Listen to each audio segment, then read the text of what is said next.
In October 2007, President Musharraf was interviewed by Zaffar Abbas, the current editor of Dawn. In possibly one of the most interrogative interviews of his political career, Pervez Musharraf faced a plethora of probing questions. Many of these pertained to whether or not he had met Benazir Bhutto in Abu Dhabi a few months earlier, why he was still wearing his army uniform despite announcing that he would no longer do so nearly 3 years ago, and what role he anticipated the leaders of the dominant political parties to play as the forthcoming elections approached. In December 2003, you came on national television and told the people of Pakistan, and I quote, "After giving it serious thought, I have decided to give up my uniform before December 31st, 2004 for creating political harmony in the country." Here we are in October 2007. You're still the army chief. It's true, your lawyer has told the Supreme Court that you will step down once elected as the president. Why should the people of Pakistan believe that this time you will keep your word? There's a world of difference between the two times. In 2003 or 4, there was no constitutional or legal compulsion on me to remove the uniform. Legally and constitutionally, I was in my complete right to retain the uniform. Whereas now in 2007, constitutionally and legally, I am allowed the uniform till 15 November. So it's a totally different scenario constitutionally and legally.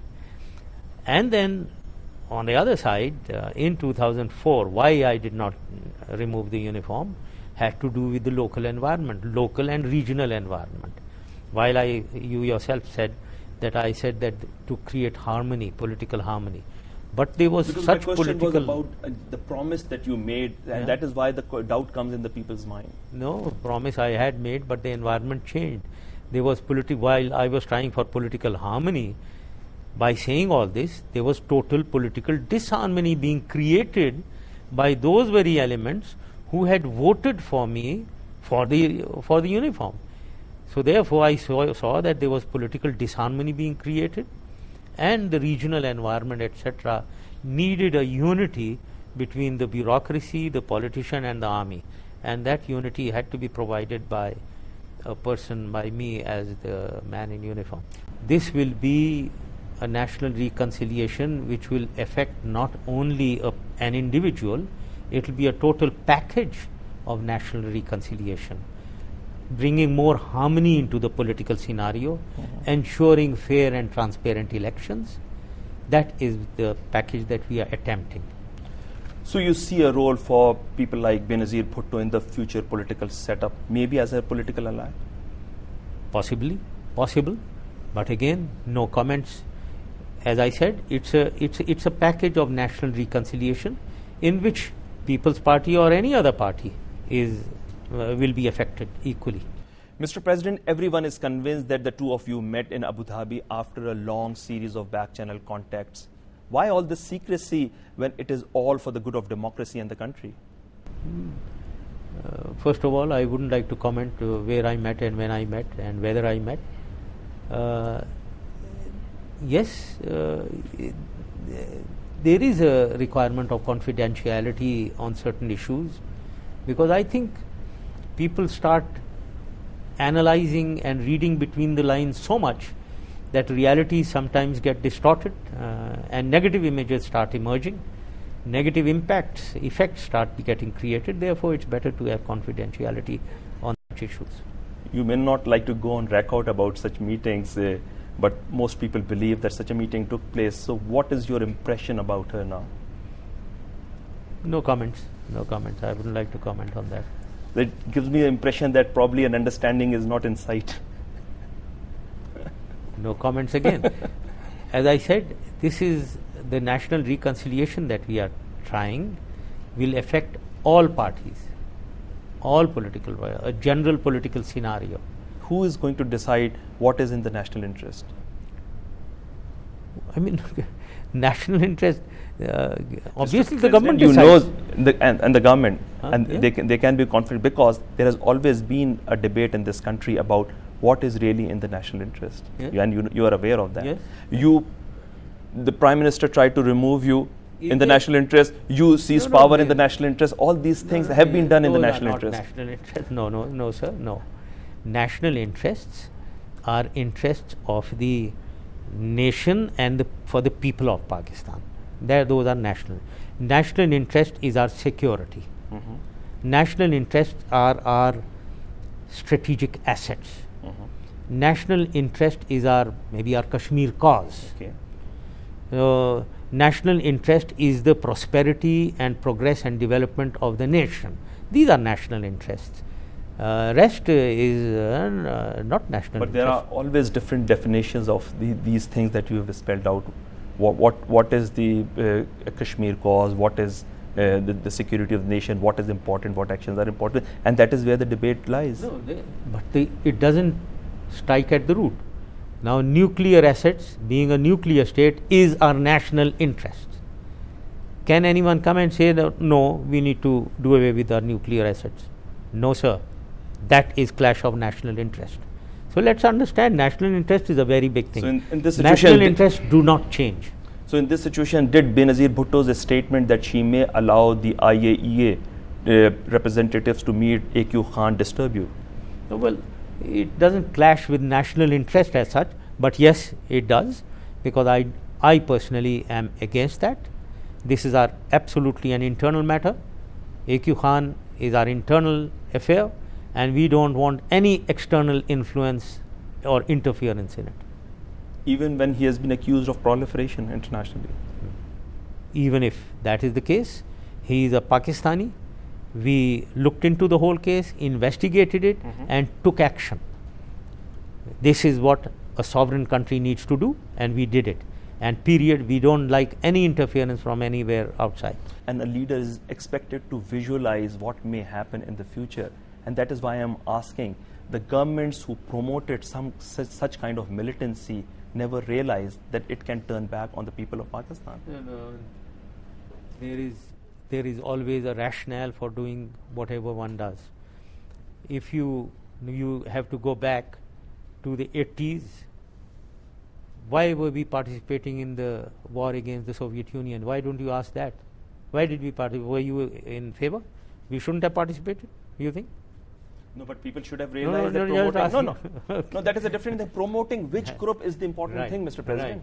We promoted jihad. Yes. And we brought mujahideen. Yes. We trained people from madrasas to fight the Soviets with Western assistance. And who's paying the price, Mr. President? The people of Pakistan are paying the price. Yes. So the point is, why was that decision taken? Yes. Was it correct or wrong? You tell me. I think it was correct. Why was it correct? Even at the cost of the people of Pakistan? No, at that time it was not at the cost of people of Pakistan. Why did we do that? Because there was a Soviet occupation of Afghanistan. For the first time, Pakistan was faced by a two-front war threat. An enemy on the east and enemy on the west, which is trying to reach out to the warm waters.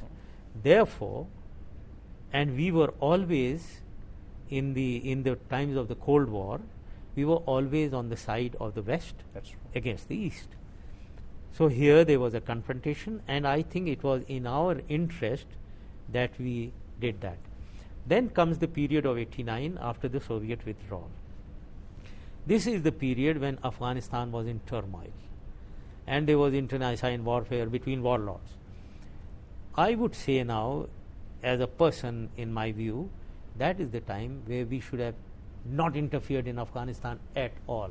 We should have just broken away and minded our own business, and whatever happening in Afghanistan, we should have kept away. That is where, if I was there, I would have done that.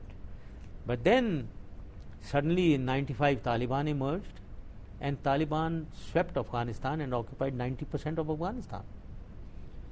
The other side was Northern Alliance, being supported by India and Russia.